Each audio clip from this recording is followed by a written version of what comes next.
Segundo o estudo do IBGE de 2023, no Brasil nós temos 18 milhões de pessoas com deficiência, sendo que 10 milhões das pessoas são mulheres. Mesmo com números expressivos de mulheres PCD no Brasil, pouco se fala sobre a realidade delas, pouco se fala sobre a maternidade dessas mulheres. A gente sabe que, infelizmente, nós vivemos em uma sociedade extremamente capacitista, que, de modo geral, tenta constantemente invisibilizar as pessoas com deficiência, excluindo-as de direitos que já foram conquistados. Por isso, no episódio de hoje do Mil e Uma Tretas, nós queremos falar sobre essa realidade, sobre mulheres PCD e principalmente sobre a maternidade de uma pessoa com deficiência. E é claro que a conversa de hoje vai fazer parte de um recorte individual, de onde as nossas convidadas estão inseridas socialmente. Mas o nosso objetivo aqui, através das histórias e experiências que vão ser contadas, é fazer com que a gente consiga ver a vida e a maternidade por outras perspectivas, trazendo uma representatividade dessas mulheres que são mães e PCD. Eu sou a Júlia e sou a mãe da Cora. E eu sou a Tayla, mãe do Francisco e da Tereza. E esse podcast é Coisa de Mãe. E para essa super conversa, a gente tem a honra de receber a jornalista, repórter do Fantástico, da TV Globo, palestrante e coautora do livro Maria de Rodas, a mãe dos gêmeos Matheus e Mariana, Flávia Sintra. E junto à Flávia, nós também estamos muito felizes em receber a nadadora paralímpica, medalhista brasileira, educadora física e nutricionista, a mãe da Maria Clara, Regiana Nunes. Gente, muito obrigada por estarem aqui, por ter aceitado. A gente vai até aceitar a sugestão da Flávia, né? E a gente vai se apresentar. Vou até deixar você começar. Ai, gente, obrigada. Muito bom estar aqui com vocês. E a sugestão foi que a gente pudesse se autodescrever. Se autodescrever, né? exatamente. Para que pessoas com deficiência visual que estejam nos assistindo tenham uma referência de como a gente se parece. Bom, eu sou uma mulher branca, de olhos e cabelos castanhos, cabelos na altura dos ombros, relativamente lisos. Estou usando hoje uma camisa com babadinhos, assim, um decote V, em tons com listras brancas e azuis, uma calça preta, tênis branco, e estou sentada na minha cadeira de rodas, que é verde. Eu sou uma mulher de 38 anos, cabelo louro, pele clara, tô com um vestido rosa de um ombro só longo, meu sapato prata, pulseiras e brincos prata, e na minha cadeira de madeirinha, formatinho de flor, folhas, orgânica. Eu sou a outra apresentadora, eu me chamo Tayla, meu cabelo no momento se encontra ruiva, cobreado, longos, tenho a pele branca, pele clara, meu vestido ele também é longo, na altura, na verdade, do meio da canela, é um longuete que chama, né? Uhum. E xadrez rosa, com um sapatinho rosa de lacinho. Eu tô bem romântica hoje. Delicada. Sentada na mesma cadeira que a Júlia, minha colega aqui, apresentando, que é um formato de flor de madeira. Legal. Eu sou a Regiane, eu tenho 39 anos, sou uma mulher de pele clara, cabelos curtos, na altura do ombro, mais ou menos. Olhos castanhos, uso uma camisa off, uma calça jeans e uma sandália jeans também. O nosso cenário, ele é composto por alguns, como é que chama? Seios. Não, são tapumes. Tapumes com são tapumes vários com desenhos de seios, vários tipos de seios de mulheres. E também pintados temos... à mão, em azul e mostarda, que são as cores da nossa identidade visual. Tem uma tela atrás da gente com a nossa logo do Mil e Uma Tretas, que também são duas tetinhas. E os nossos arrobas, Júlia e Tayla. O que faltou, Flávia? Ajuda a gente, que a gente tá... Bom, faltou dizer que o cenário é lindo, criativo. E para as pessoas que não enxergam, é essa a referência, né? A gente se sente muito acolhido aqui com todos esses desenhos que são super orgânicos. No centro da nossa roda tem um tapete também, né? Com desenhos, bolinhas pretas. E estamos aqui hoje para falar sobre o desafio de ser mãe na condição de ser uma mulher com deficiência, né? Então começa contando pra gente, quem se sentir mais à vontade, para começar a história de vocês. O início. da história mesmo de vocês, num todo. Posso começar? Pode? Pode. Tô pronta, me sinto pronta. A Eu Flávia não me sei nem olhou, por qual onde começar. onde você se sentisse à vontade Sim. do começar. Na verdade, eu tenho deficiência visual, né? Eu sou cega, eu perdi a visão. Começar de trás para frente, assim, mais ou menos. Mas eu perdi a visão há 11 anos. Né? Eu nasci com uma doença congênita, uma doença que é degenerativa. Então, à medida que a minha idade foi avançando, a minha doença foi evoluindo até que há 11 anos atrás eu perdi completamente a visão. Quantos anos você tem agora? Eu tô com 39. E no decorrer da vida, assim, passei por grandes experiências enquanto pessoa com deficiência, né? Em vários... fui atleta durante 20 anos. Tive algumas oportunidades e vivências bem diferentes, assim. Sou formada em nutrição, né? Atuo como nutricionista hoje, sou formada em educação física, sou tutora da Cindy, né? Que é a minha cão-guia, que hoje não está aqui, mas me sinto mãe dela também, e mãe da Maria Clara, que está com 2 anos e 4 meses. O que vocês querem saber mais, gente? Tá ótimo, era só para ter uma apresentação de vocês mesmo, para quem ainda não tem a oportunidade de conhecer. Sim. Eu sou tetraplégica desde que eu tinha 18 anos de idade, agora eu tô com 51. Então, toda a minha vida adulta aconteceu já nessa condição de cadeirante.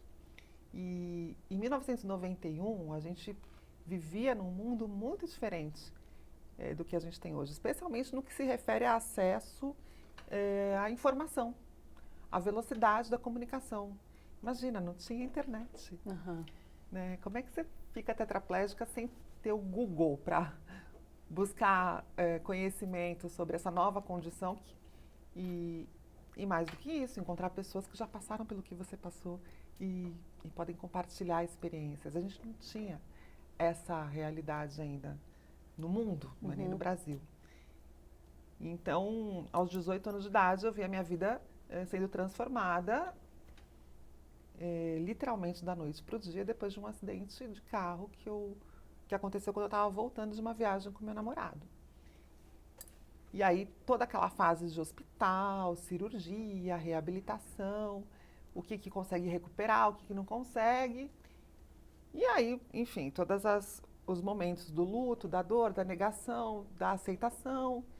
E aí, depois de tudo isso, descobri, bom, eu tenho uma vida inteira pela frente, como é que eu vou tratar dessa questão? Porque a coisa que não me, assim, o que não me convencia era a ideia de vestir o personagem vitimizado e fazer o papel do coitado. Eu continuava tendo sonhos, eu continuava acreditando nos meus potenciais, mas ficava muito incomodada em perceber que as pessoas não me viam mais da mesma maneira. Uhum. E as oportunidades que eu achava que eu teria desapareciam quando a minha deficiência aparecia. Uhum. E a cadeira de rodas não é algo que você consiga esconder ou disfarçar. Ela parece que, em muitas situações, parece que ela chega antes até de mim. Eu estava entrevistando há pouco tempo uma mulher linda, ela é profissional de moda, é cadeirante, a Michele Simões. E eu estava perguntando para ela o que ela acha que falta, né? Para que a gente tenha uma visibilização atrelada ao respeito, à igualdade de oportunidades. E ela me disse uma coisa que está me ressoando ainda há alguns dias. Ela falou, Flávia, acho que a gente ainda não é visto, nós ainda não somos vistos como pessoas. É uma mulher que chegou na cadeira de rodas, mas é tão despersonificado ainda, é tão ainda... Pra vocês terem ideia, todos os dias da minha vida, eu atendo pessoas que vêm me pedir foto ou parabenizar o meu trabalho como senadora. Existe uma senadora cadeirante que é a Mara Gabrilli. E nós não somos parecidas. Claro, não, até temos características em comum. Somos 2 mulheres brancas que vêm, sim, de uma situação de privilégio, de ter acesso à educação, à cultura. Mas a Mara é senadora. Eu sou repórter. E para vocês terem noção do quanto isso é profundo, grande parte das pessoas tem certeza que nós somos a mesma. Mas a mesma que é repórter na televisão, senadora em Brasília, mãe de 2 filhos gêmeos, misturam as nossas histórias com a certeza de que nós somos uma só, porque afinal de contas, ela é a exceção, né? Sim. Uau. Então, quem sou eu? Eu sou uma mulher que tem, como todas nós, né, o desafio de equilibrar todos esses pratinhos da vida profissional, da vida doméstica, de cuidar dos filhos. Hoje, os meus filhos, com 16 para quase 17 anos, me impõem novos desafios. Essa logística, esse trabalho físico hoje, ele é bem mais tranquilo, mas, enfim, é outra fase. Vocês vão ver. Eu estava lendo, a gente tem essa informação aqui, mas vou falar aqui da minha cabeça, eu estava lendo que basta ter um útero para você ser cobrada a vida inteira como mulher, essa maternidade. Não vai ser mãe, né? Não, como assim você não vai ser mãe? Eu estava lendo que mulheres do PCD é completamente diferente. Nós somos assexuados. Assexuados, como se fosse algo não possível, né? Infantilizados. E eu queria muito ouvir vocês, da maternidade de vocês. Se sempre desejaram ser mãe, chegaram a pensar que não seria possível, alguém tentou colocar isso na cabeça de vocês. Como é que foi esse processo para vocês? É interessante isso, né?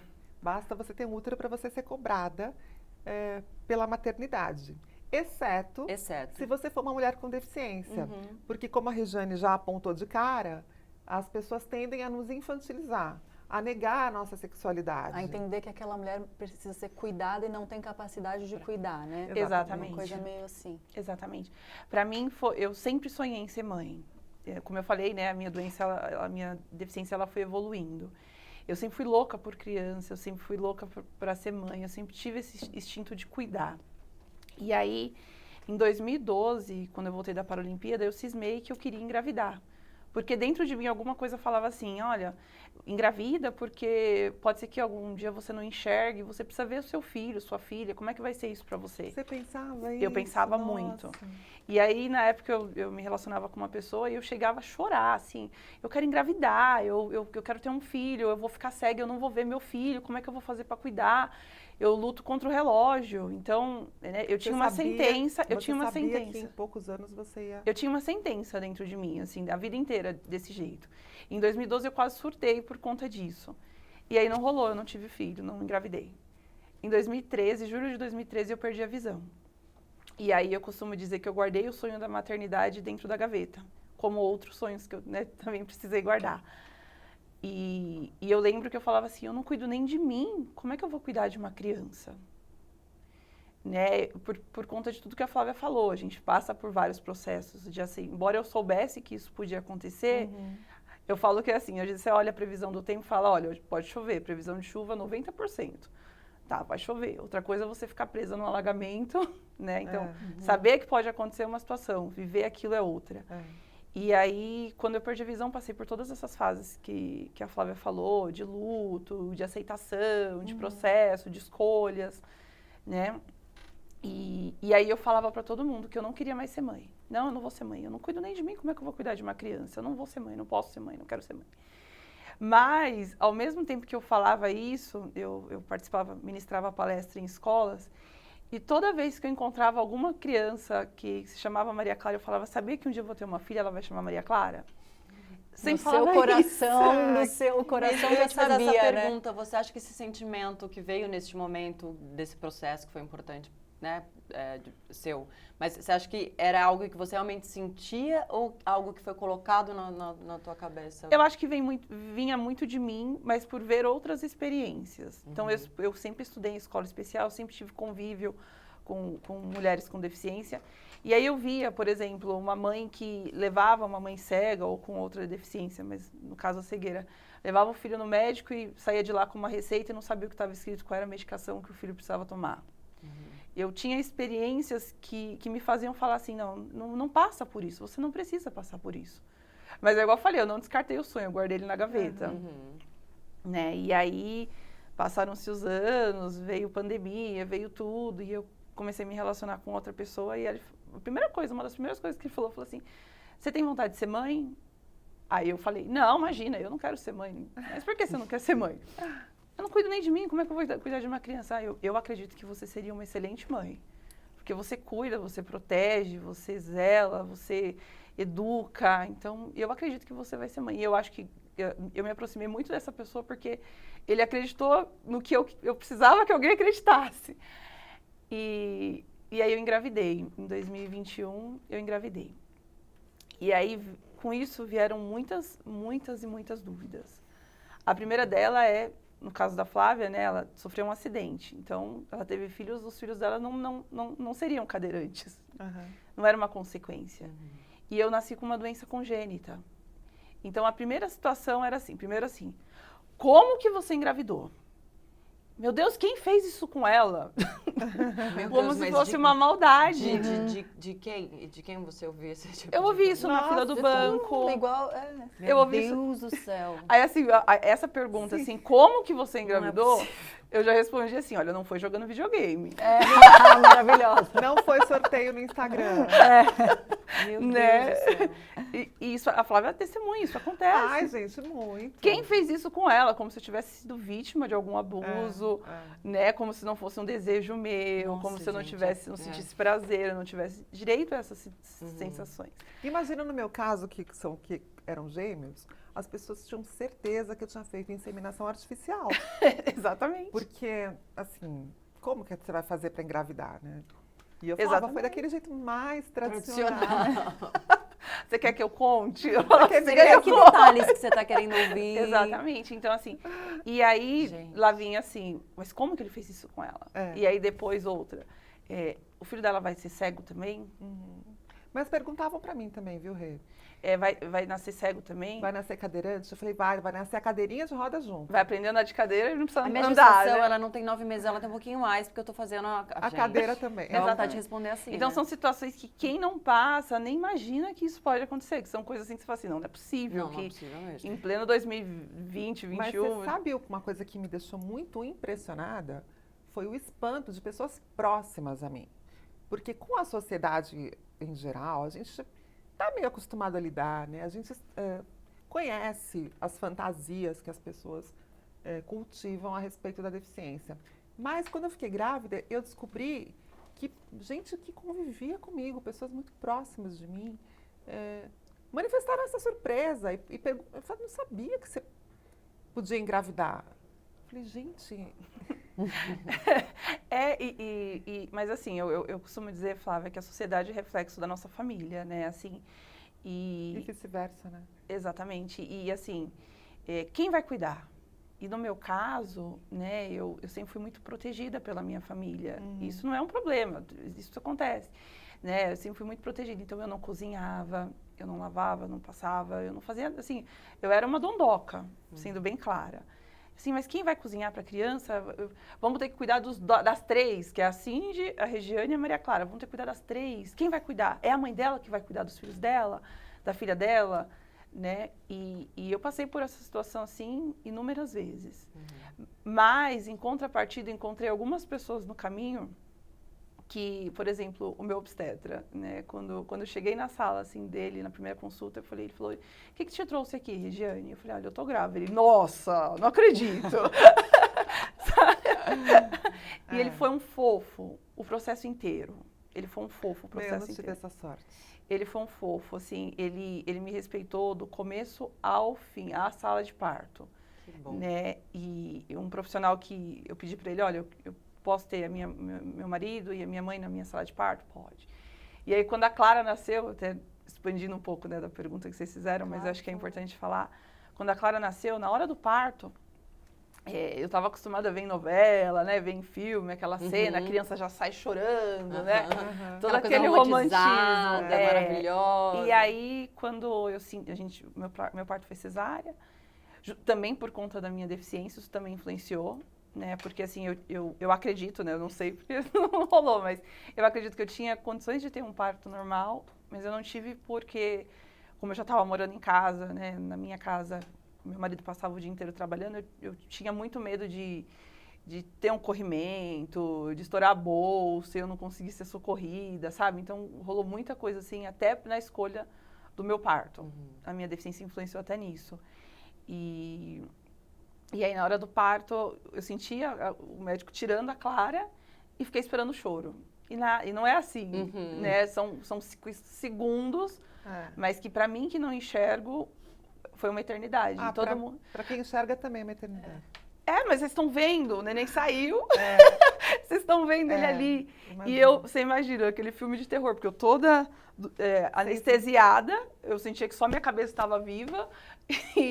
E aí, nossa, ele é lindo, ele é lindo. Mas cadê ela? Cadê ela? Ai, Eu acho que pra quem tem o parto normal consegue ver. Eu tive cesárea também, Rê. E aí eles colocam aquele pano na frente, colocam um pano na gente. Então a gente também não tem a visão. Eu também não tive a visão do também meu não. e minha filha também demorou pra caramba pra chorar, nasceu.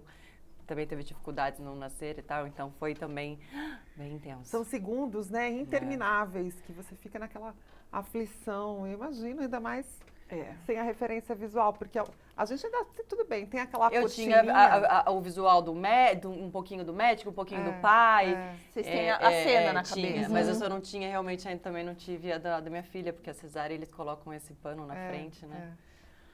Mas é isso, assim, então, são muitas questões, assim, né? Então, antes de pensar em educação, em criação, vem tudo isso, assim, o processo de gestação, a concepção, né? São N situações, assim, que a deficiência, como a Flávia falou, chega antes da gente, né? Ela chega antes da gente, é um crachá que a gente usa, né? E que ele nos identifica antes mesmo de saber quem é a Regiane, já sabe que é a mãe cega, né?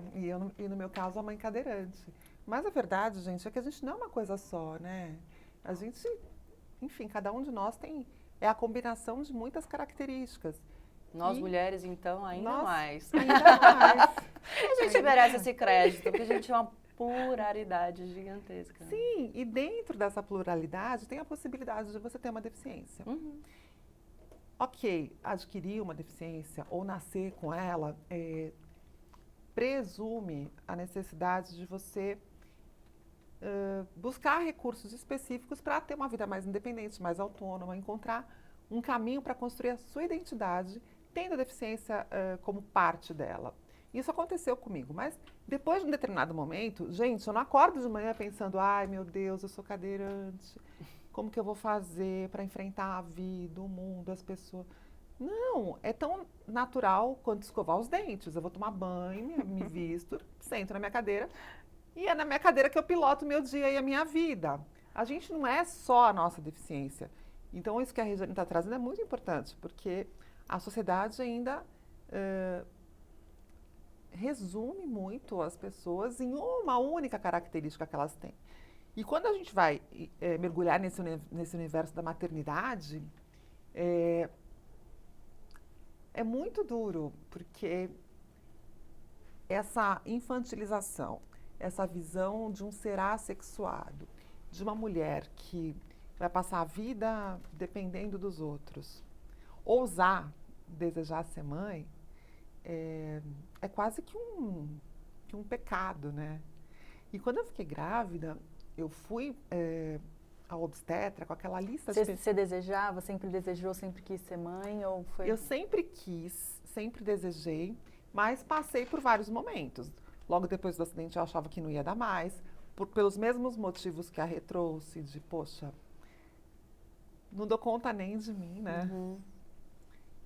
E aí depois passei a ver que talvez eu conseguisse, talvez fosse possível. Mas o que virou a chave para mim, sabe o que foi? Foi o dia que eu entendi que ser mãe não é um roteiro de execução de tarefas físicas. Porque eu sabia que muitas coisas físicas eu não ia poder fazer com os meus filhos.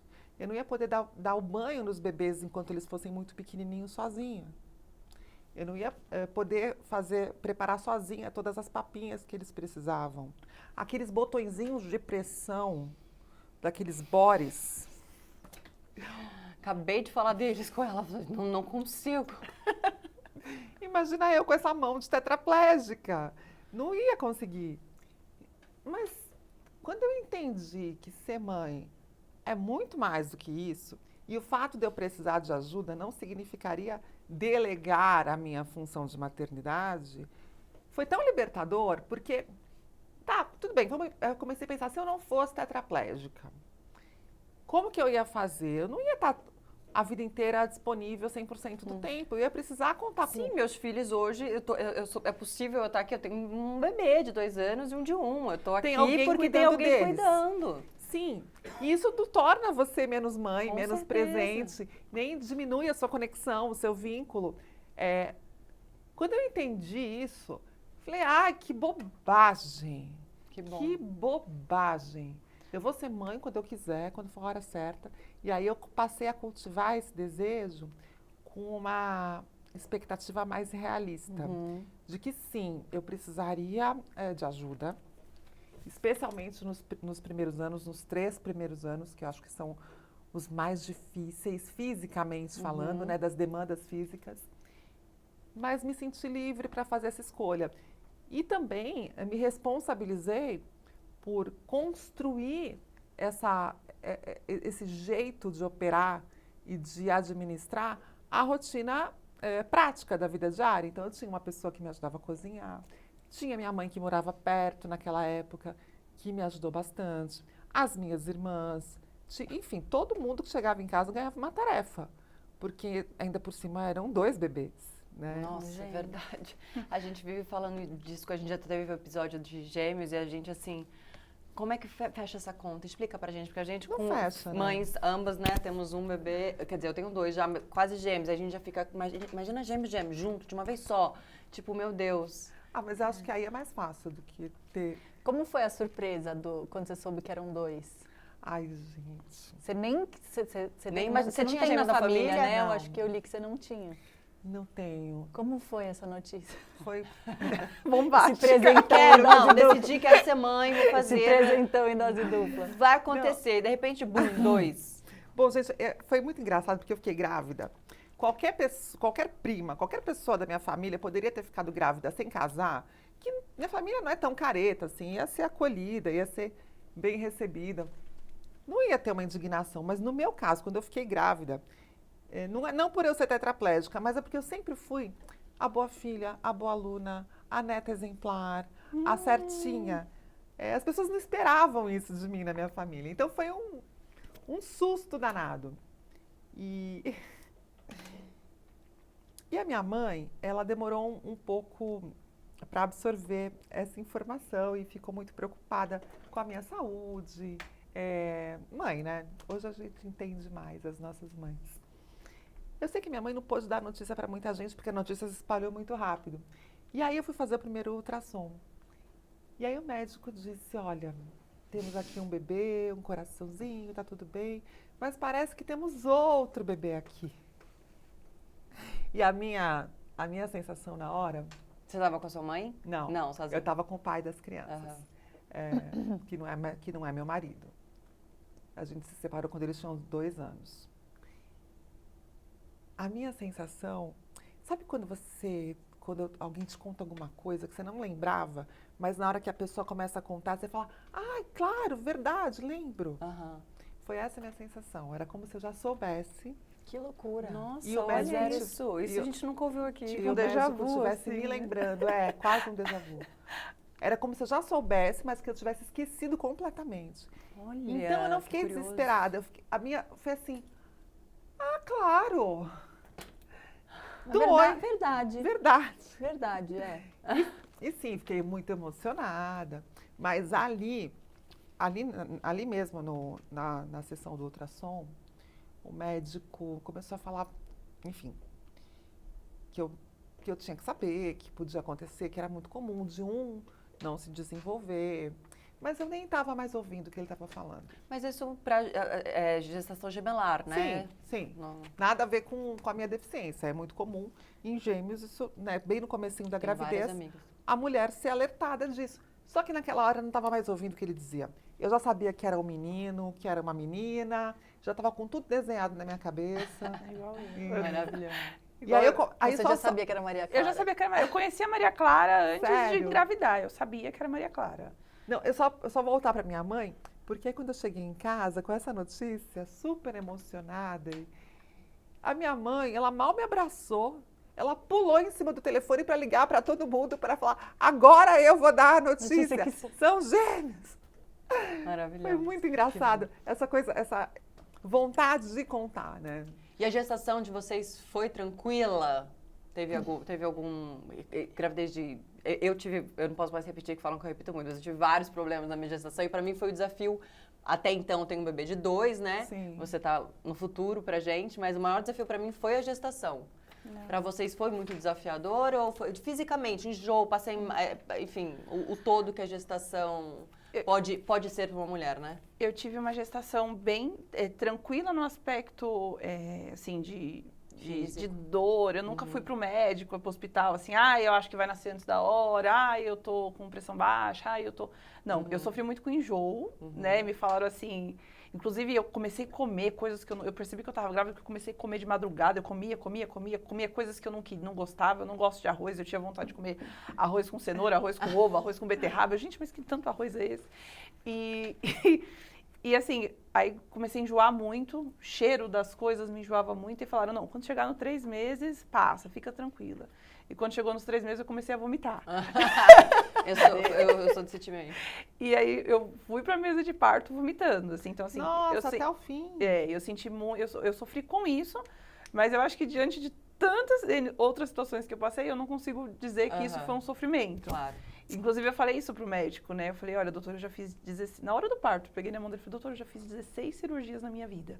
É a primeira vez que eu venho para uma mesa de cirurgia feliz e porque eu quero estar aqui, né? Então, vamos curtir. Eu falei pra ele. Mas eu posso falar uma coisa assim, só que a Flávia falou, eu achei tão diferente do que eu vivi, que a Flávia falou que entendeu todo esse processo de que ela ia precisar de ajuda, né? Antes de decidir ser mãe. E comigo foi tudo totalmente diferente. Quando a Clara nasceu, eu virei assim, sabe quando uma fêmea mesmo tem um filho e ela não deixa ninguém se aproximar? Eu tinha muito medo das pessoas serem mais mãe da minha filha do que eu. Então, assim, eu só passei por esse processo que a Flávia passou depois que a Clara nasceu.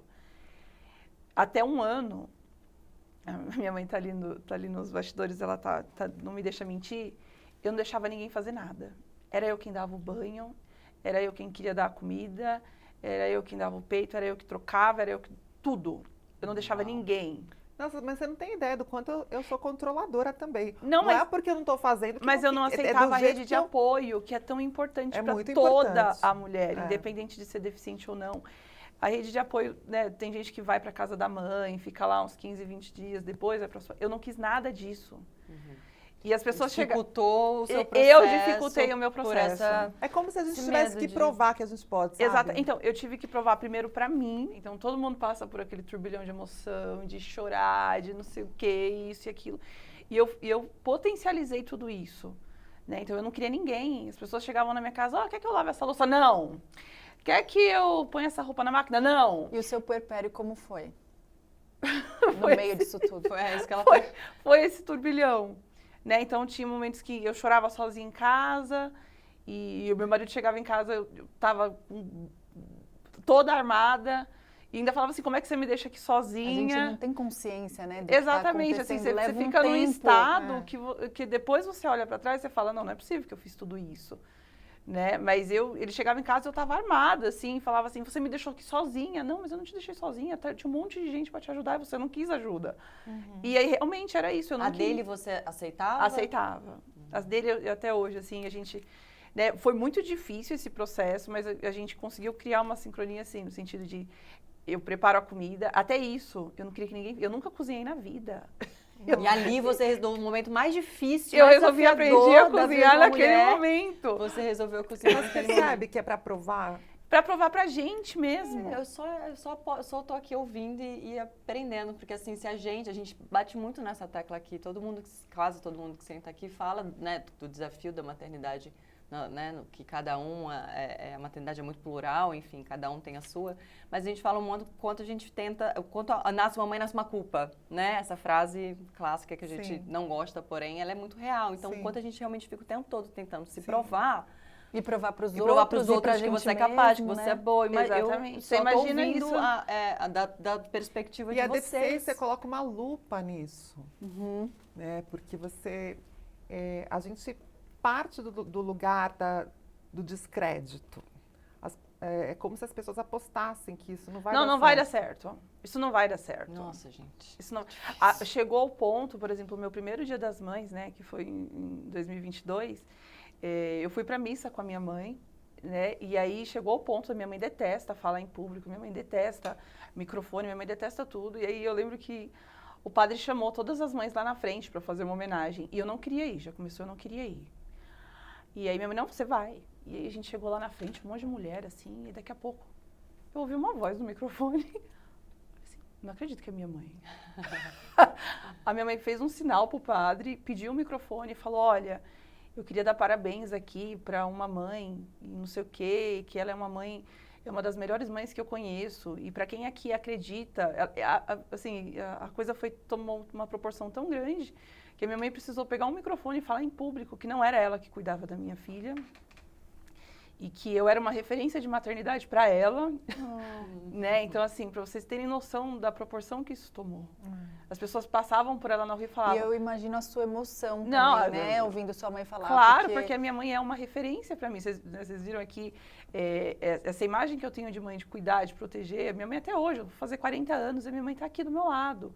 Né? Então, para mim, receber a admiração dela, ou, por exemplo, estar aqui hoje para contar a minha história como mãe de alguém que eu mesma não acreditava que eu pudesse ser mãe, né? Embora quisesse muito.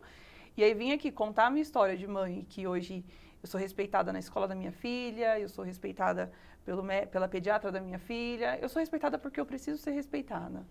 Pelas outras pessoas, hoje em dia, eu não me importo mais. Porque a convivência naturaliza também, né, Rê? A pediatra, o médico da sua filha, ele já te conhece, você já foi lá diversas vezes, passou por todas as consultas. E aí chega uma hora que a deficiência ocupa o lugar que ela realmente tem na nossa vida. Então, a gente se conheceu hoje. A próxima vez que a gente se encontrar, a gente vai perceber que tem uma facilidade. Você vai, por exemplo, ela conseguir já prever. A Flávia consegue segurar a xícara do lado direito, do lado esquerdo dá, mas é mais difícil. A gente só sabe do outro com a participação do outro. Sim. Né? Se a gente começa a fantasiar, a imaginar, é muita conjectura, mas a gente só sabe do outro convivendo com o outro. Então, isso que a Rê está trazendo é tão importante, porque a gente convive com uma pessoa e vai se acostumando com as características dela, e a deficiência faz parte, né, dessa composição. E naturaliza. A chave para a inclusão na sociedade, em todas as circunstâncias, na educação, no mercado de trabalho, na vida urbana, é a convivência. Porque a gente percebe a mudança, não percebe, Regiane, de alguém que se aproxima com uma certa resistência ou duvida da nossa capacidade e faz a gente sofrer tanto, né, pela falta dessa validação. Você vê essa pessoa relaxando, na medida em que ela vai percebendo que, poxa, é só um jeito de existir nesse mundo, que não torna ninguém melhor nem pior, que não coloca a pessoa num papel de menos capaz, mas talvez alguém que tenha que ficar muito bom em logística. Aliás, a maternidade diploma a gente na logística, né? Ser mãe tetraplégica, eu acho que assim, eu me sinto mestre em logística, para fazer tudo acontecer e dar certo ao mesmo tempo. A deficiência é uma característica. A Rê falou do obstetra dela, que ela foi super bem recebida e você chegou a comentar, eu não tive a mesma sorte. Pelo mesmo motivo, pela falta de informação, de repertório, de referência. Para mim foi o principal desafio. Eu estou falando, né, de um cenário de 2007. A gente chega no obstetra com uma lista de perguntinhas, né, que a gente anota até para não esquecer. E aquele médico que eu visitava todo ano para fazer os exames de rotina. E ele se mostrou muito preocupado e falou, olha, Flávia, eu vou te pedir alguns exames, te peço para ficar em repouso em casa, porque eu não sei como te orientar. Essa é uma situação muito difícil, você foi muito irresponsável. Tava indo tão bem, né, o discurso, quer dizer, tava com cautela, cuidado, né? Tipo, era um sei te informar, mas eu procurar saber, humildade, podia né? ter sido por esse caminho, né? Tava tão bem, mas acabou assim. Você foi muito irresponsável. É uma gravidez de altíssimo risco, faça repouso absoluto, marque esses exames e depois a gente conversa.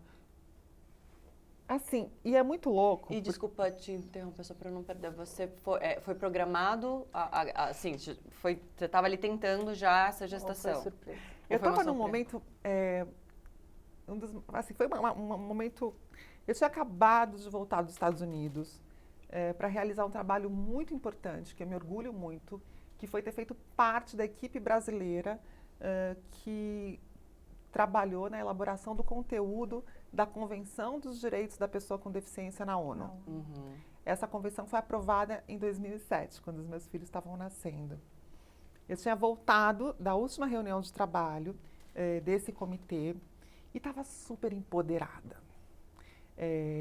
Era uma época da minha vida que eu me dedicava, enfim, dedicava grande parte da minha vida ao ativismo e a um trabalho técnico junto com organizações não governamentais para contribuir para uma legislação que a gente tem hoje no Brasil. Inclusive, o Brasil ele é referência em legislação de garantia de direitos de pessoas com deficiência. O que nos falta ainda é a prática, né, do dia a dia. Então, eu tinha acabado de voltar desse trabalho super marcante na minha vida e, por incrível que pareça, lá na ONU, me colocaram num grupo de trabalho para discutir o direito à maternidade, à paternidade e à família. E não era minha praia. Eu queria participar do grupo de trabalho para falar sobre acesso à educação, para falar sobre trabalho, mercado de trabalho. E acabei indo para aquele grupo que eu mais aprendi e ouvi do que contribuir como gostaria. E aí eu voltei para o Brasil com esse... eu estava apaixonada, estava namorando, era um relacionamento recente. E a gente começava a falar sobre a possibilidade de um filho. Mas era uma projeção para dali 1 ano, 2. E o meu, à época, namorado, ele acreditava que não poderia ter filho sem fazer um tratamento. Ele dizia que não produzia espermatozoides porque tinha varicocele. Varicocele é assim que fala? Eu não sei nem o que é. também. É Enfim, isso mesmo. o espermograma da criatura era zerado. Uhum. E aí eu dei uma relaxada. E o que aconteceu foi que num determinado dia ele tinha pelo menos 2 espermatozoides. Bem no isso a gente sabe. Bem animados. Bem no dia que eu liberei também, por acaso, 2 óvulos. Então foi assim, foi uma gravidez no susto. E aí o segundo susto foi a alegria de saber que eram gêmeos. E eu fui fazer os exames que o bendito médico pediu na primeira consulta e ali eu descobri que eram 2 bebês. Mas eu não voltei para esse médico. Uhum.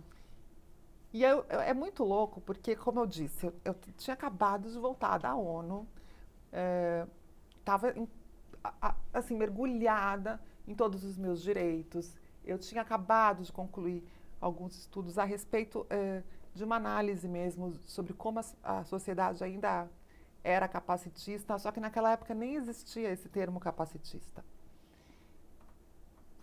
Mas na hora que você está na frente de um médico,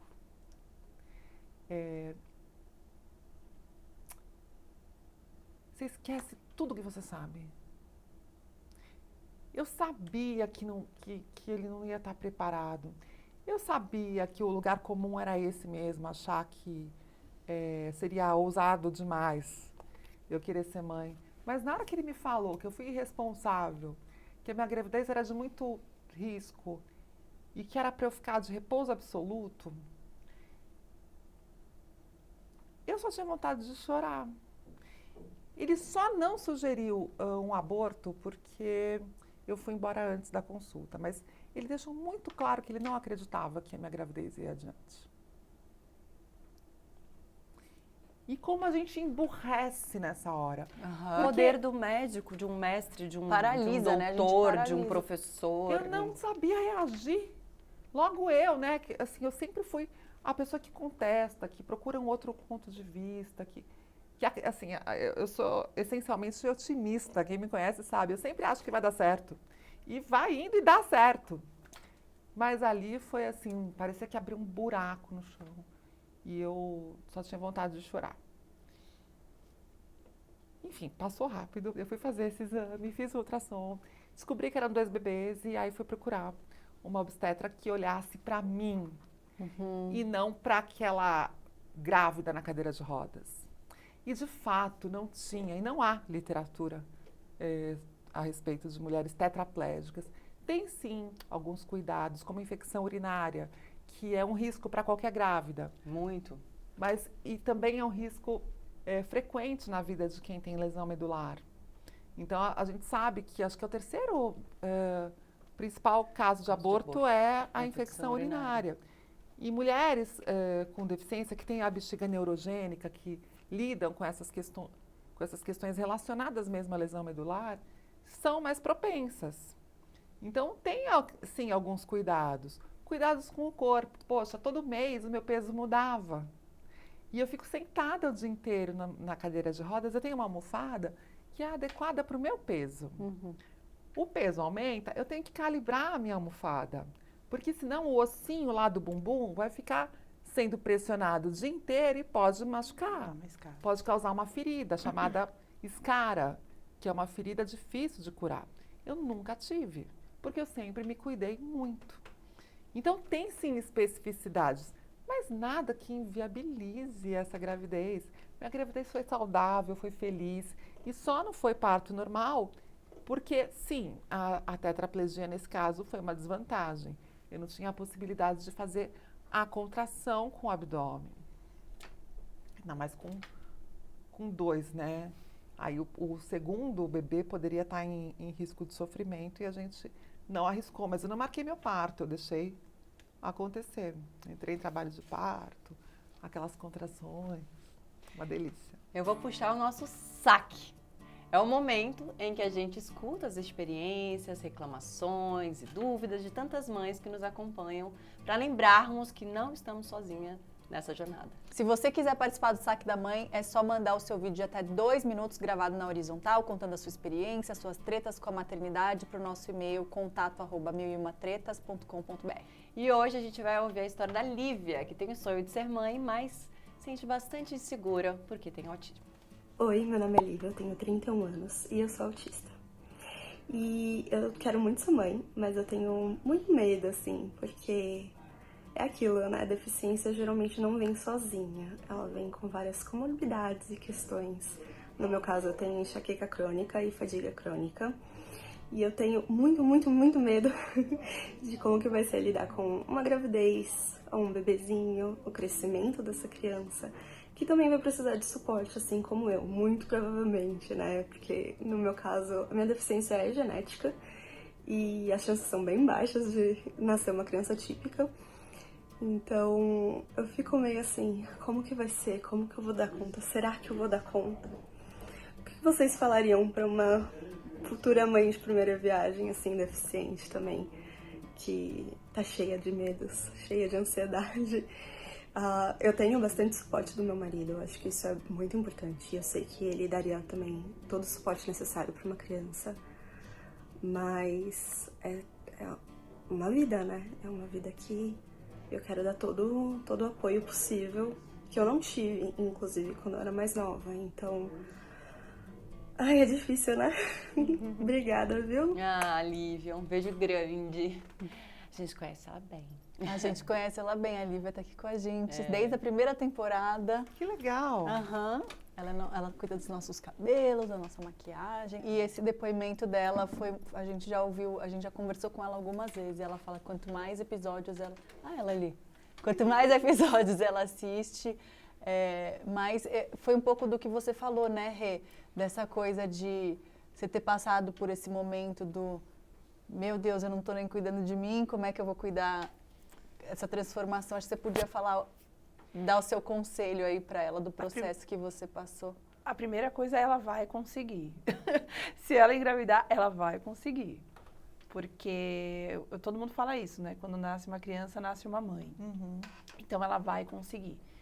E o ser humano, ele se adapta a qualquer tipo de situação.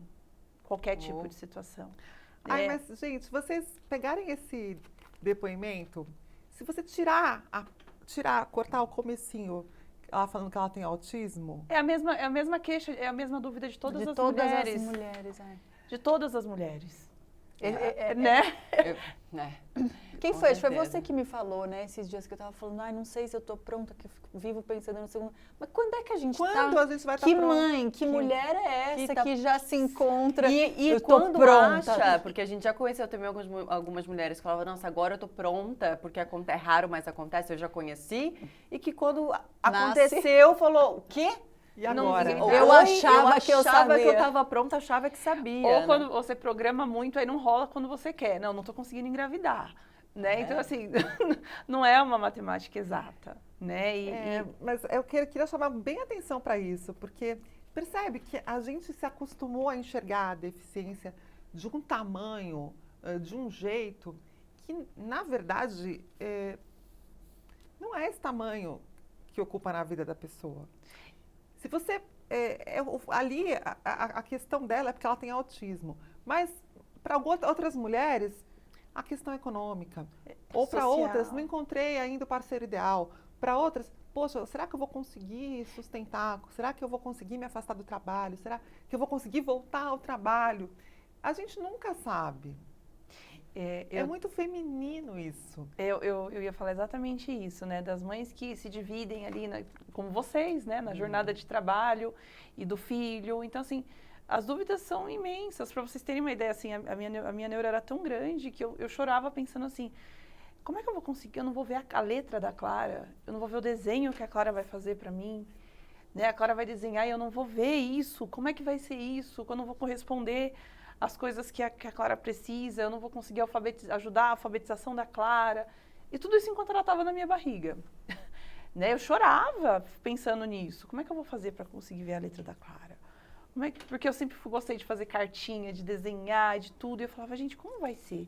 E depois que a Clara nasceu, a gente passou por tantos processos que eu não tinha nem tempo de pensar nisso. Né? E hoje, assim, a Clara aprendeu as cores, ela traz pra mim, mãe, é o vermelho, é o amarelo, é o não sei o quê, sabe? A Clara, eu consegui ensinar todas as letras pra ela, assim, a gente tem recursos, tem livros, tem não sei o quê. Então, assim, é tudo no seu tempo, né? A gente tem a mania de sofrer. Crianças, eu imagino, que elas ensinam muito a gente, né? O tempo inteiro pra eles. Muito. A dúvida agora é assim, se a Clara já percebeu que eu não enxergo, se ela sabe que eu não enxergo. Ah, isso é maravilhoso. Porque, assim, ela sabe o que eu sinto, né? Assim, eu sinto que ela sente, é meio redundante, mas eu sinto que ela sente a minha diferença, mas ela não sabe exatamente o que é. Então, por exemplo, ela me entrega as coisas nas mãos, sempre.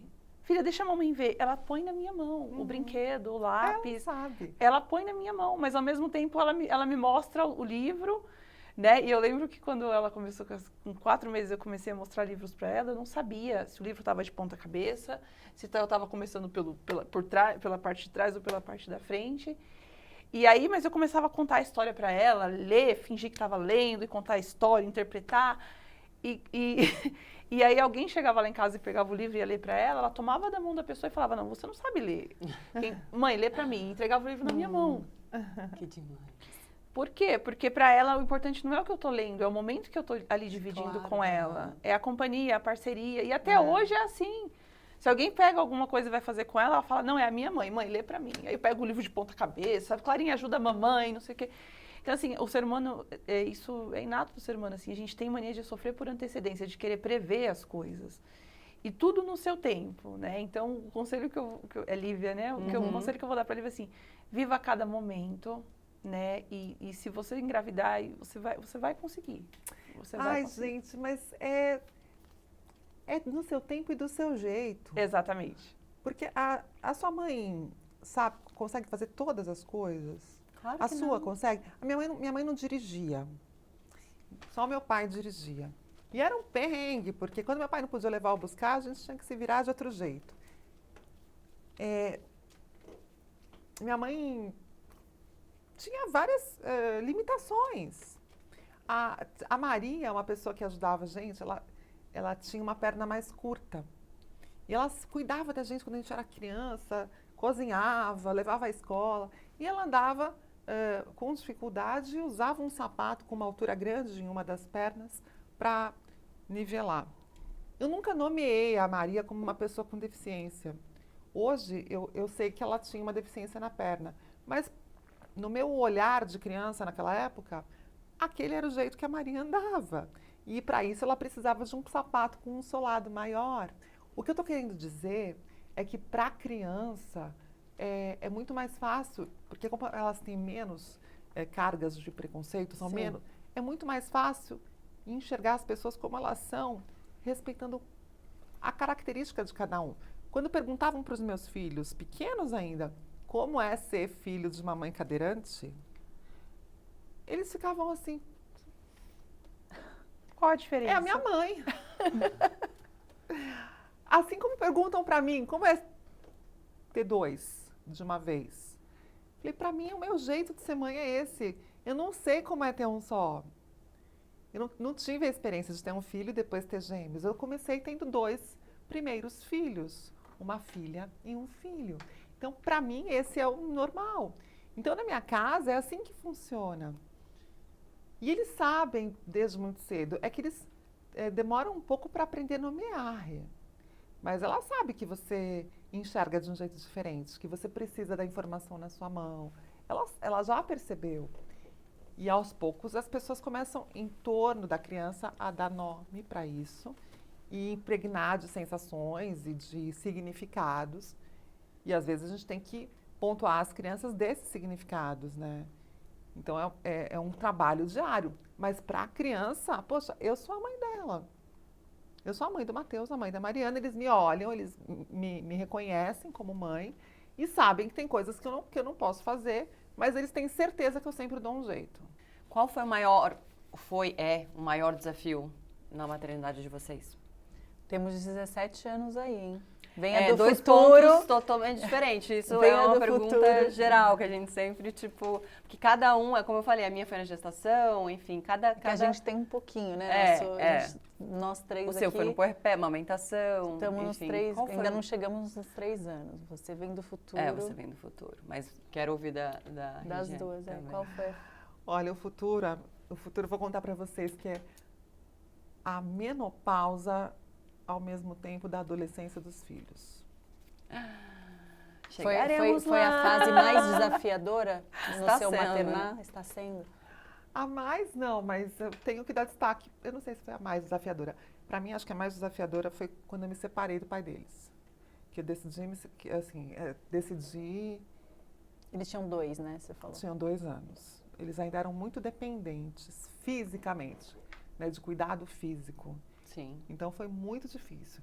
E tem um aspecto que aí é o recorte da mulher com deficiência mãe, que é a questão econômica. A gente tem uma desvantagem econômica muito importante que impacta até na decisão de muitas não encararem a maternidade. A mulher ganha menos. A gente sabe disso, a gente costuma estar o tempo todo sendo bombardeada por pesquisas e o profissional com deficiência ganha menos. A mulher com deficiência, então, está numa desvantagem ainda maior que as outras mulheres. Estou falando de uma questão de salário e de oportunidade, tanto para educação, qualificação profissional e mercado de trabalho. Eu já tinha passado por todas essas etapas, eu já tinha uma carreira, uma vida profissional, mas viver com uma deficiência traz um custo muito alto para que a pessoa tenha autonomia, né, e esteja pronta no meu caso, né, para encarar um dia de trabalho que eu vou gravar cada dia num lugar, numa pauta que a cada semana muda e aí a gente vai estudar aquele assunto. Eu preciso de uma estrutura que passa por uma boa cadeira de rodas, uma almofada que vai garantir a minha saúde, o meu conforto, a minha postura, vai preservar a minha coluna, além do serviço de pessoas que eu preciso contar para estar pronta todos os dias para o trabalho. Isso tudo, orquestrar isso tudo com a necessidade de 2 crianças e todas as contas que envolvem essa estrutura. Mais 2 crianças nessa estrutura? Foi uma fase, aliás, está sendo até hoje. Nesses anos todos, é uma luta. Então, ainda consciente de que eu estou falando de um lugar de privilégio, mas apesar do privilégio, uma enorme desvantagem, uma desvantagem abismal, que se reflete em todas as camadas sociais das pessoas com deficiência. Você falou do maior desafio, né? Eu acho que ser mãe é muito mais desafiador do que ser tetraplégica. Muito mais. Porque conduzir a formação de uma pessoa... O ser humano que vai para a sociedade, que vai para o mundo. Mas é a experiência mais linda. Não pode ter outra. Você conhecer alguém que está pequenininho dentro da barriga, se mexendo. E eu sabia quando era a Mariana e quando era o Matheus. O Matheus, ele soluçava. A Mariana empurrava a minha costela aqui do lado esquerdo. Ela chutava a costela. E o Matheus se mexia devagar, a Mariana dava uns pulinhos. Você começa a conhecer essa pessoa que está dentro do seu corpo. E aí, quando nasce, o choro, a hora de olhar, a hora de mamar. Você sentiu aquela fisgada? Sentiu a fisgadinha no peito e dava 3 segundos, a criança gritava. É muito louco. É muito louco isso. E aí essa pessoa começa a ter opinião. A virar gente. A mandar em você. Mandar em você. A te responder. E a se indignar com as injustiças do mundo. Vocês vão ver na adolescência, gente. Há pouco tempo a gente estava jantando em casa, aí estava comentando sobre aquecimento global. Enfim, era algum, acho que dia do meio ambiente. Eu sei que o Matheus, ele ficou tão indignado, a jugular dele aqui assim saltava. Esse é o assunto mais importante do mundo. E ninguém fala disso. Como que ninguém resolve? Vai acabar. Vai. Você fala, que lindo, que coisa linda, né? E então, nossa, eu viajei, né? Fui longe. Não, a gente estava falando dos maiores desafios, a gente passou por vários deles. E eu acho que isso vem muito uma sensação de missão cumprida, né? De orgulho. De você olhar e falar, olha que ser humano lindo. Pessoas legais que a gente está entregando para o mundo, né? É muito massa. E o seu maior desafio, Rê? Qual foi até aqui, na nossa caminhada mais curta? Eu falo que é como se eu estivesse jogando videogame. Pra mim, sempre a fase mais difícil é que eu tô vivendo. Né? A gente você fala mata muito um chefão e aí Vem você o fala, próximo, que é mais difícil. agora passou. Mas a fase mais difícil pra mim é sempre a que eu tô vivendo. Claro que é. É Né? isso mesmo. Então, assim, não existiu, porque foi a gestação, foi aquilo que toda mulher passa. Depois veio a amamentação, que aí todo mundo, nossa, você vai ver, vai sofrer, porque como é que você vai fazer para amamentar? Porque assim, você vai fazer a pega no seio, e aí você segura com a mão e segura o bebê, tá? E aí como é que eu vou saber onde é que tá a boca do neném? Né? E aí, nossa, se você não fizer direito, vai sentir tudo, você não vai conseguir amamentar. Eu não tive nenhum problema com isso. Ai, mas é o inferno, né? Então, esse assim, julgamento todo. Como que vai fazer? Gente, agora o cocô. Ai, o cocô. Não, toda vez que minha filha fazia xixi, o cocô eu lavava. E a minha pediatra falou, olha, você tem que dar palestra. Pra menina é a melhor coisa. A pediatra falou, olha, eu vou chamar um monte de mulher, vou colocar você em cima do palco e vou ensinar as outras mães que você tá certa, que é só lavar, né? E pronto. Então, assim, sempre a fase que eu tô, que nem agora, eu tô me dividindo, né? Eu voltei pro mercado de trabalho e para mim tá sendo muito difícil, assim, a Clara chegar em casa e eu não tá ali, e de noite ela fazer as coisas para chamar a minha atenção. Ai, que difícil. Justamente porque eu não tô ali. Então, sempre a fase que eu tô vivendo é a mais difícil. Essa fase é muito difícil. Essa fase E eu vou ter... Porque eu tenho tenho dois bebezinhos, então agora eu não tô tão fora de casa, mas a outra bebezinha existe e ele faz de tudo pra chamar atenção. E às vezes as coisas que Sofre, faz né? não são Sofre. coisas legais, né? Não é chamar atenção de não, mostrando uma coisa bonita. É uma coisa que você não gosta, né? É uma coisa que você sempre reforça pra não fazer. Então a gente se sente culpada, porque você fala, nossa, eu tô deixando, a culpa é minha, porque ela tá fazendo isso pra chamar a minha atenção, então eu tô sendo ausente, né? Então ela tá sofrendo. Então, assim, sempre a fase que eu tô vivendo é a mais difícil. Nossa, quando eu comecei a sair, 1 ano depois do nascimento deles, eu me lembro que eu olhava as mulheres na rua E eu ficava pensando assim, será que ela tem filho? Eu também. Ah, Gente, eu nunca vou me esquecer da minha primeira saída pro Sério? pediatra. Eu vi uma moça num Scarpan, num celular. Eu não sei se já aconteceu aqui. Que eu olhei e falei, Ela não tem o que filho. ela faz? É. Eu falei, ela com certeza não tem filho. E eu falei, nunca mais. Eu Todas as achava mulheres- no começo que eu nunca mais ia ser. Eu também. E você até hoje não consegue olhar e falar, não é, mãe? Porque até hoje eu posso estar errada, né? Mas assim, eu olho e falo, não tô errada, tenho certeza que não é. Ou é já, assim, já tá com filho adolescente, ou tá num momento muito bom na maternidade, já passou, o desafio já passou, o puerpério já passou, a amamentação já passou, o Terrible 2 já passou, algumas coisas aí ela Aham. conseguiu ressurgir das cinzas. E como que consegue? Não, e pra mim, aí eu vou discordar um pouquinho da Flávia, porque assim, né, pra mim, É. ser deficiente é mais difícil do que ser mãe. Porque a maternidade, ela é compartilhada, né? Eu até vi um vídeo de vocês duas falando que vocês são amigas e dividiam, né, os mesmos... Uma sabia o que a outra precisava ouvir. E a deficiência, a gente se sente menos prestigiado nesse sentido. Então, pra mim, ser cega é mais difícil do que ser mãe.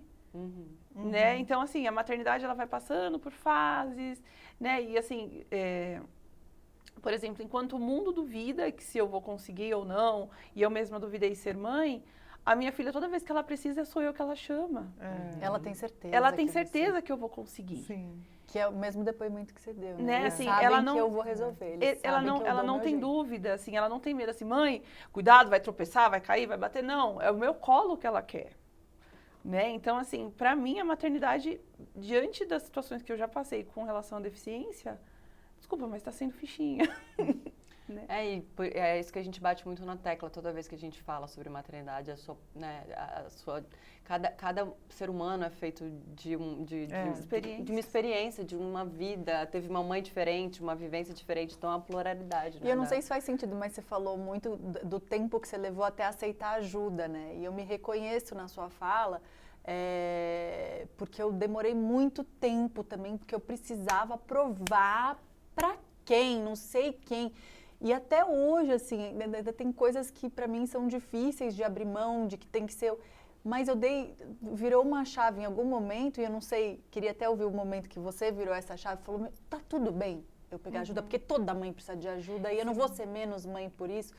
E quando eu virei essa chave, o meu maternário melhorou demais. Exatamente. Eu Tempo de fiquei qualidade, mais né? leve, eu fiquei de deixar, às vezes, do tipo, deixa minha mãe dar a comida que ela quiser, que não vai morrer. Deixa acontecer, sei lá, dei um exemplo bobo, mas de deixar pessoas entrarem pra gente também ganhar espaço, né? Agora você voltando pro seu mercado de trabalho, queria saber essa transformação, quando virou essa chavinha de você aceitar a ajuda, se isso também te trouxe uma outra experiência maternando. Um respiro, né? Porque quando tudo que a gente divide torna mais leve, né? Tudo que é compartilhado fica mais leve. Então, pra mim, assim, eu virei a chave quando a Clara foi pra escola, porque o primeiro ano eu fiquei inteiro com ela. Inteiro com ela. E aí, quando ela foi pra escola, eu comecei a vê-la mais feliz com as outras crianças. E na escola, ela comia coisas que em casa ela não comia. Porque eu também fui muito isso, assim, ela não vai tomar chá, ela não precisa tomar chá. Eu amamento, ela não precisa de água, né? Assim, tudo aquilo. E as pessoas antigas chegando, olha, faz isso, faz aquilo. Não, eu não quero isso aí, não. Eu fui muito resistente, E eu falo que se eu tiver outro filho, eu não vou... Vai ser outra experiência, de uma outra perspectiva. Né, mas eu acho que o fato da Clara ter ido para a escola e eu ter tido a oportunidade de ter um tempo para mim, porque eu não tinha, né, eu tomava banho, às vezes quando estava sozinha em casa, eu colocava a cadeirinha da Clara dentro do banheiro para conseguir tomar banho. Então, acho que quando ela foi para a escola, eu comecei a ter o meu momento de tomar um banho mais sossegada, de poder andar com a Cindy. Eu acho que tudo isso construiu, assim, me fez ver assim, não, realmente, se dividir fica mais fácil. Se vocês pudessem responder pra mim, a maior alegria e o melhor medo que vocês sentem atualmente como mães? Eu tenho medo de morrer. Não posso morrer até eles estarem encaminhados, assim. E a maior alegria? Não tenho uma maior alegria. É são difícil, né? Eu também tô tantas. aqui, eu te fiz a pergunta, tô aqui pensando. São tantas. Compartilha do medo de morrer. Não, eu acho que eu sou apaixonada pelo dia a dia. Eu adoro tomar café da manhã, almoçar, jantar junto. Eu gosto das pequenas coisas. A maior alegria, eu acho que é olhar e ver que eles estão se tornando pessoas muito legais. Eles têm muito orgulho de mim. É isso, né? A adolescência permite uma troca mais profunda sobre, assim, conversas sobre trabalho. Eles estão naquele momento da vida escolhendo a profissão, pensando para qual faculdade eles querem ir. Essa troca diária, essa percepção de que a gente está fazendo um bom trabalho. Com certeza, deve ser bom demais. Chegaremos lá, se Deus quiser. Com certeza. Papai do céu me ajude. A minha maior alegria é perceber que ela quer ser igual a mim em algumas coisas. Ai, que legal. Por exemplo, se eu for escolher um esmalte, ela quer que eu passe... Ela não tem idade ainda e ela fica fingindo que está passando. Se eu vou arrumar o cabelo, ela quer arrumar o dela. Então, são nas pequenas coisas que eu vejo, assim, que ela quer ser igual a mim. Isso é muito bom. E isso é muito gostoso de sentir, né? Assim, depois passa, depois ela vai querer ser totalmente Diferente. Não, já me falaram isso, bom, assim, é bom curte enquanto você que Aproveita. escolhe a roupa, né? Curte. É verdade, isso é muito bom, essa fase é muito boa. É muito gostoso você ser referência, né? Então, por exemplo, eu também adoro sentar na mesa, eu adoro compartilhar ali na mesa e tal. E chega em alguns ambientes, ela quer fazer igual a mim, assim, ela, com 2 anos, ela pega o guardanapo, ela vai passa na boca toda fresca, assim, sabe? O pessoal na escola fala que ela tem mania de rica. Então, assim, e o meu marido fala, essas frescuras, ele chama de frescuras, essas frescuras são todas suas. Então, essa é uma alegria. Amanhã pode ser outra, como eu falei, a vida é feita de fases. Sim. E medo, eu não tenho um medo atual. Eu tive um medo que foi da Clara nascer com a mesma doença que eu. Assim, e quando a Clara nasceu... que a Lívia também, no depoimento dela, falou, né? Que a possibilidade... Exato. E quando genética é 90%. E no parto da Clara, isso foi um momento muito difícil, assim, para mim, porque eu nasci com a característica dos meus olhos diferentes e demorou para diagnosticar o que eu tinha. E eu tenho um irmão, que é mais novo do que eu, e quando ele nasceu, a minha mãe deu o diagnóstico na hora do parto dele. O médico falou, olha, parabéns, mãe, um lindo menino, olhos assim, assim, assim. Minha mãe falou, olhou pro olho dele e falou, não, doutor, meu filho não tem. Estou falando de 36 anos atrás, né? A gente não fazia nem ultrassom como faz hoje. E aí a minha mãe deu o diagnóstico dele, minha mãe olhou para os olhos dele e falou, não, doutor, meu filho não tem o olho assim, verde, azul, sei lá, meu filho tem glaucoma. Não, mas é muito grave isso que você está falando. Não, eu tenho uma filha e você vê como era, né? Assim, hoje você faz todo um estudo, né? Genético, enfim, antes de exato. nascer, Antigamente não muitas era coisas assim. conseguem... Então, a minha mãe deu o diagnóstico na hora do parto. E quando a Clara nasceu, antigamente também a criança demorava 3 dias para abrir o olho, né? E hoje não, já nasce abrindo o olho, enfim. E a minha mãe estava no parto e a minha mãe olhou para o olho da Clara e ela reviveu aquilo, de ver o nascimento, de ver o olho da criança. E não foi intencional, assim, ela sofreu muito com isso, mas ela fez o sinal pro meu marido, assim, ó, o olho dela. E meu marido não entendeu na hora, e depois eu fui lá pros preparativos, pros pontos e tal, eles saíram, foram tomar café, e a minha mãe comentou, eu acho que a Clara nasceu com glaucoma. E aquela expectativa de se nasceu, se não nasceu, e aí eu no quarto, gente, que cor é o olho da Clara? Eu falava, que cor é o olho da Clara? Eu acho... Ninguém sabe que cor é o olho do bebê, gente. Ninguém tem definido, assim, pra qualquer bebê. Todos nascem com um olho indefinido. Acinzentado. Mas eu queria saber que cor era o olho da Clara, porque eu não queria que ela tivesse também.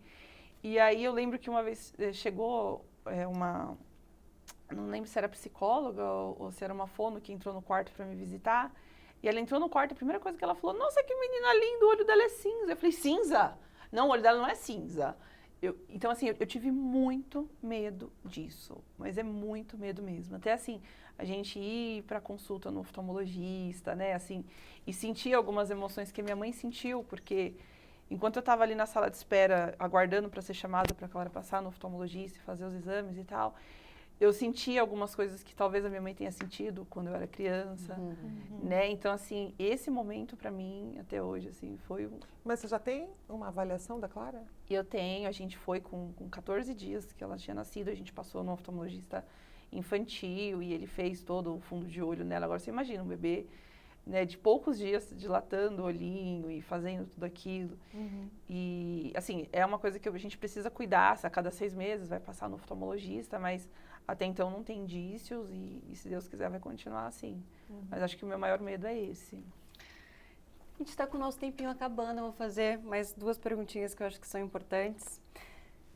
Quando a gente pensa nas palavras maternidade e PCD, na maioria das vezes as pessoas associam uma mãe que tem um filho com um portador de deficiência.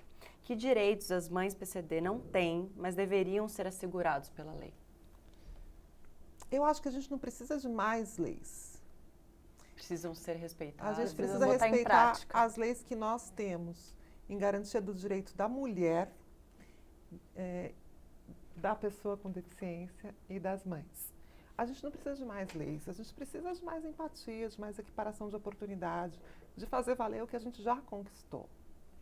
E entender a diversidade, a pluralidade como um valor, né, na sociedade, na escola, nas empresas. Eu acho que é isso. Eu também acredito que não seja algo específico relacionado à maternidade.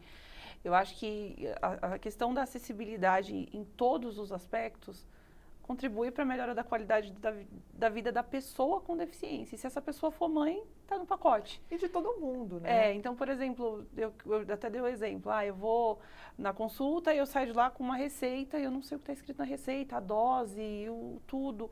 Então, assim, se eu tiver o acesso à informação, então acessibilidade comunicacional, né? Então, tem vários entraves aí que se a gente estiver valendo as leis, como a Flávia falou, estiverem valendo, nós somos mulheres, nós somos pessoas e nós somos mães. Então, não precisa de algo específico para a maternidade de uma mulher PCD. Eu acredito. Pode ser que tenha muita ideia depois. Acessibilidade, né? Acessibilidade. Que mensagem vocês gostariam de deixar para mulheres PCD que desejam ser mães? Acho que a gente falou um pouco, mas para encerrar o episódio, se vocês quiserem deixar alguma mensagem. A maternidade é só mais um desafio da vida de qualquer pessoa, sendo PCD ou não sendo. É um desafio, né? É um desafio constante. Então, acho que não é específico. É aquilo que a gente sempre fala, nós somos pessoas, nós somos mães e nós somos PCDs. É a mesma coisa que eu direcionar, olha, que conselho eu deixaria para mães que têm o cabelo curto? Ou para mães que são têm uma estatura alta? Né? Não existe algo específico direcional. Né? Assim, acredite em você, acredite no seu potencial e vai dar tudo certo. Só isso. Até porque a diversidade está presente na deficiência.